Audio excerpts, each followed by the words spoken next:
আজ আমরা মানুষের আরো একটি শত্রুর বিষয়ে কথা বলবো, যার নাম হলো লোভ।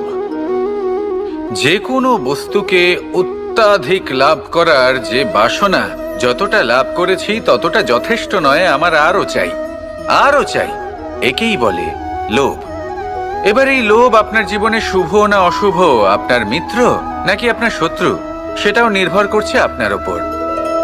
যেমন ধরুন, কোনো ব্যক্তির অসম্ভব ধনের লোভ, সে সেটা অর্জন করছে আর সেটা সংগ্রহ করছে, আর সেটা লাভ করার জন্য সে অনৈতিক কাজ করছে।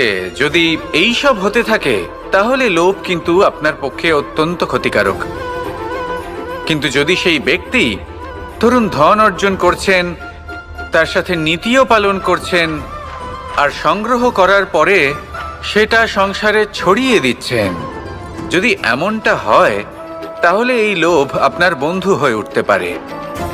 যদি আপনার সৎসঙ্গ লাভ করার, সৎকর্ম করার লোভ থাকে, তাহলে আপনি কখনো একা থাকবেন না।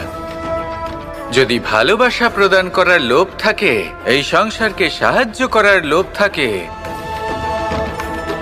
তাহলে এই লোভ, যা সংসারের শত্রু, সেটা কিন্তু আপনার সাথে পরমাত্মার মিলন ঘটাতে পারে।